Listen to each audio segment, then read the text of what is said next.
তোমরা খালি এই পরিবেশটা দেখো, মানে এত সুন্দর মনোরম পরিবেশ, মানে ফাঁকা, কোনো লোকজন থাকে না, জাস্ট মানে বলার ভাষা নেই। অসাধারণ পরিবেশ, অসাধারণ।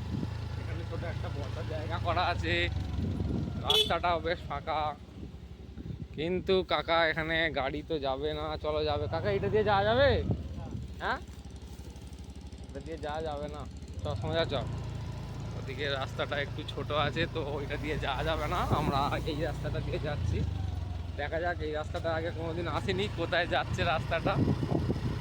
বেরিয়ে তো পড়েছি, দেখতে পাচ্ছি। ও, রাস্তার দুপাশে খালি গাছ আর গাছ। রাস্তাটা পিছন থেকে দেখালে বুঝতে পারবে, খালি দুপাশে গাছ আর গাছ। অসাধারণ একটা অন্যরকম ফিলিংস হচ্ছে এই রাস্তাটায় প্রথম ঢুকে। আগে কোনোদিন আসিনি, একটা নতুন রাস্তাও আবিষ্কার করে ফেললাম। দেখা যাক রাস্তাটা কোথায় উঠছে, আমরা কোনোদিন আসিনি। রাস্তাটা অসাধারণ সুন্দর রাস্তা, সত্যি পিছন থেকে দেখালে বুঝতে পারবে। দেখে নাও, লোক নেই, জন নেই, একটা ফাঁকা মাঠের মাঝখান দিয়ে রাস্তা। আমার সায়ন ভাই এখন ড্রাইভিং করছে, কোন দিকে যাবো আমরা ঠিক করতে পারছি না। তো একটা ভুল রাস্তার দিকেই পরিচালনা হচ্ছে। যাওয়া যাক, দেখা যাক এই রাস্তা দিয়ে কোথায় যাওয়া যায়।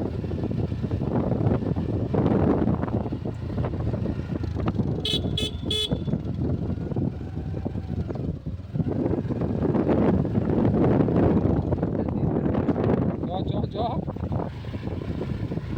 যাচ্ছে গাড়ি, যাচ্ছে গাড়ি। এখান থেকে আর রাস্তা নেই, আপাতত রাস্তা শেষ। এখানে আমাদের গাড়ি ঘোরাতে হবে, এখানে রাস্তা শেষ। এই নতুন রাস্তায় ঢুকে পড়েছি, তো রাস্তা ওখানে শেষ, দেখলাম আর কিছু নেই, ফাঁকা মাঠ। তো একটা কাকা জিজ্ঞাসা করছে, কি করবে তোমরা এখানে, চাষবাস দেখতে এসেছো?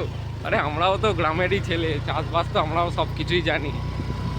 তো জাস্ট একটা নতুন রাস্তা আবিষ্কার হলো, ভালো লাগছে দেখে। জায়গাটা দেখো, খালি বাঁশ গাছ দুপাশে। জানি না রাস্তাটা কোথায় গিয়ে উঠছে, তো দেখা যাক, যাওয়া যাক। আচ্ছা, অবশেষে আমাদের চেনা রাস্তায় চলে এলাম আবার। সায়ন ভাই ড্রাইভিং করছে, একদম পুরো হেভি, তখন কোনো বলার ভাষা নেই।